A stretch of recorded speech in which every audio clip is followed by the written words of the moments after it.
Lady choreographer పై అత్యాచారానికి పాల్పడ్డారన్న ఆరోపణలపై Johnny master ను కాసేపట్లో కోర్టులో హాజరుపరచనున్నారు పోలీసులు. ఉప్పర్పల్లి కోర్టులో పోక్సో కోర్టు న్యాయమూర్తి ఎదుట జానీ మాస్టర్ ను హాజరుపరుచుతారు. కొద్దిసేపటి క్రితమే రాజేంద్రనగర్ సిసిఎస్ నుంచి ఉప్పర్పల్లి కోర్టుకు తరలిస్తున్నారు. ఇప్పటికే జానీ మాస్టర్ కు వైద్య పరీక్షలు కూడా నిర్వహించారు. ఇక ఉదయం జానీ మాస్టర్ ను పోలీసులు రహస్య ప్రాంతంలో విచారించారు. నగర శివారులోని ఓ ఫామ్ హౌస్ లో బాధితురాలి ఫిర్యాదుపై కూపిలాగారు. విచారణ ముగియడంతో జానీ మాస్టర్ ను ఉప్పర్పల్లి కోర్టుకు తీసుకెళ్తున్నారు. జానీ మాస్టర్ ను ఈ కేసులో మరింత విచారించాల్సి ఉన్నందున కస్టడీ పిటిషన్ దాఖలు చేసే అవకాశం ఉంది.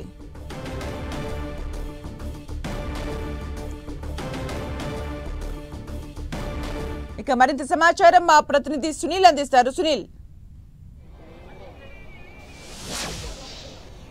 తెలుగు చలనచిత్ర పరిశ్రమలో తీవ్ర దుమారం రేపుతున్నటువంటి కొరియోగ్రాఫర్ జానీ మాస్టర్ని ఎట్టకేలకు పోలీసులు అరెస్ట్ చేశారు. మరి కాసేపట్లోనే జానీ మాస్టర్ని సిసిఎస్ పోలీస్ స్టేషన్ నుంచి మనం చూస్తున్నటువంటి ఉప్పర్పల్లి న్యాయమూర్తి ఎదుట హాజరుపరిచే అవకాశం ఉంది. మరి కాసేపట్లోనే జానీ మాస్టర్ని మనం చూడొచ్చు. ఇప్పటికే ఉప్పర్పల్లి కోర్టుకు తరలి వస్తున్నటువంటి దృశ్యాలు కూడా మనం 10 టీవీ స్క్రీన్ మీద చూడొచ్చు.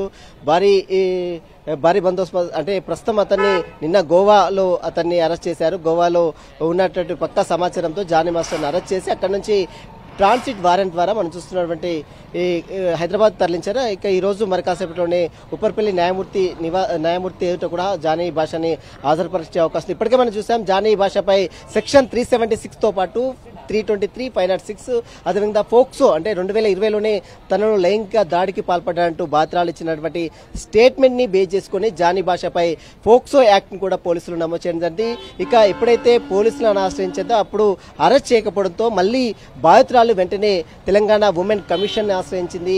ఉమెన్ చైర్పర్సన్ గా ఉన్నటువంటి నేరెళ్ల శారదకు నేరుగా కలిసి బాధితురాలు ఫిర్యాదు చేసింది. దాదాపు 40 పేజీల డాక్యుమెంట్స్ ని, అదేవిధంగా తనపై 6 సంవత్సరాల పాటు లైంగిక దాడికి పాల్పడుతున్నటువంటి కొన్ని ఎవిడెన్స్ ని, కొన్ని ఆధారాలను మొత్తం కూడా అటు మహిళా కొరియోగ్రాఫర్ అటు ఉమెన్ కమిషన్ కి ఫిర్యాదు చేసింది. ఎప్పుడైతే జానీ మాషా లైంగిక దాడికి పాల్పడ్డాడని బాధితురాలు బయటకు వచ్చిందో వెంటనే మహిళా సంఘం నేతలు కూడా ఆమెకు మద్దతుగా నిలిచారు. ఇక ఈ రోజు రాజకీయ ప్రముఖులు, రాజకీయ నేతలు, బీజేపీ మహిళా మోర్చా నాయకులు కూడా ఆమెకు అండగా నిలబడ్డారు. మరోవైపు ఫిలిం ఛాంబర్ కూడా ఒక కమిటీ వేసింది. ఆ కమిటీ కూడా ఇప్పుడు ఆ విచారణ జరుపుతుంది. ఆ కమిటీ కూడా ఆ బాధితురాలు మహిళకు అండగా నిలబడేటువంటి పరిస్థితి కనబడుతుంది. మొత్తం మీద జానీ భాష గత 6 సంవత్సరాల పాటు ఆమెని అసిస్టెంట్ కొరియోగ్రాఫర్ గా పెట్టి అనేక ఇబ్బందులు గురి చేశారు, లైంగిక దాడులకు పాల్పడ్డారు.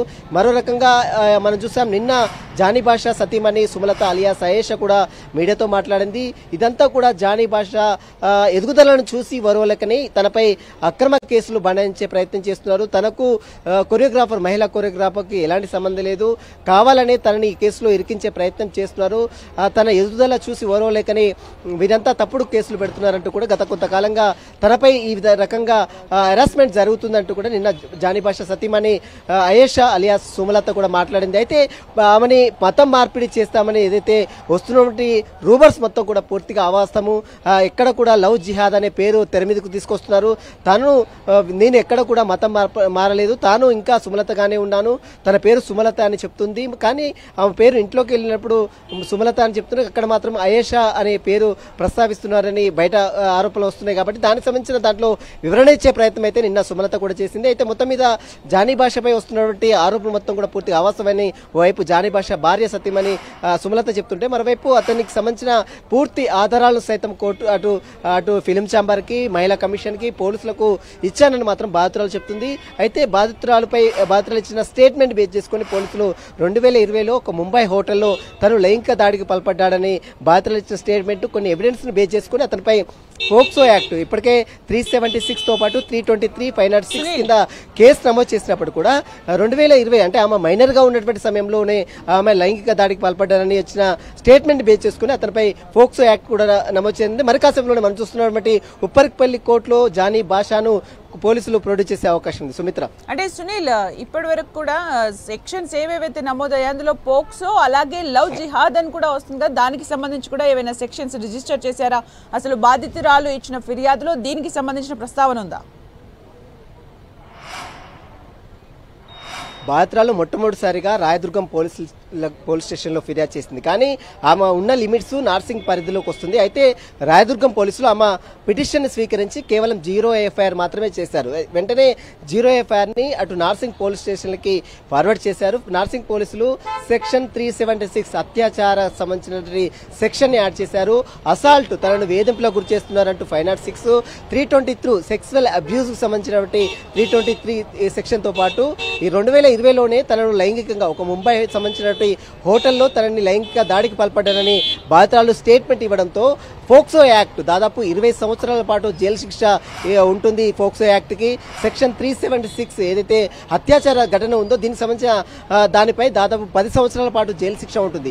ఈ సెక్షన్స్ మొత్తం కూడా పోలీసులు యాడ్ చేశారు. రీసెంట్లీగా ఫోక్సో యాక్ట్ ఎందుకు యాడ్ చేశారంటే 2020లో ఆమె మైనర్ గా ఉంది. డి ప్రోగ్రామ్ కి వచ్చిన తర్వాత డి నుంచి ఆఫర్స్ అంటే బయటకు వచ్చిన తర్వాత తను అసిస్టెంట్ కొరియోగ్రాఫర్ గా జాయిన్ కావాలి. అప్పుడు తన వయసు 17 ఏళ్ళు అని చెప్తుంది. అప్పుడే అతను ముంబైకి సంబంధించిన ఒక హోటల్ తీసుకెళ్లి అక్కడ లైంగిక దాడికి పాల్పడ్డాడు. దానికి సంబంధించిన హోటల్స్ బిల్స్, హోటల్స్ లో ఉన్న రెంట్స్, అక్కడ ఉన్నటువంటి సీసీటీవీ ఫుటేజ్ వీటన్నిటికి సంబంధించిన ఎవిడెన్స్ అన్ని కూడా పోలీసులకు సమర్పించింది. మహిళా కమిషన్ కూడా సమర్పించింది.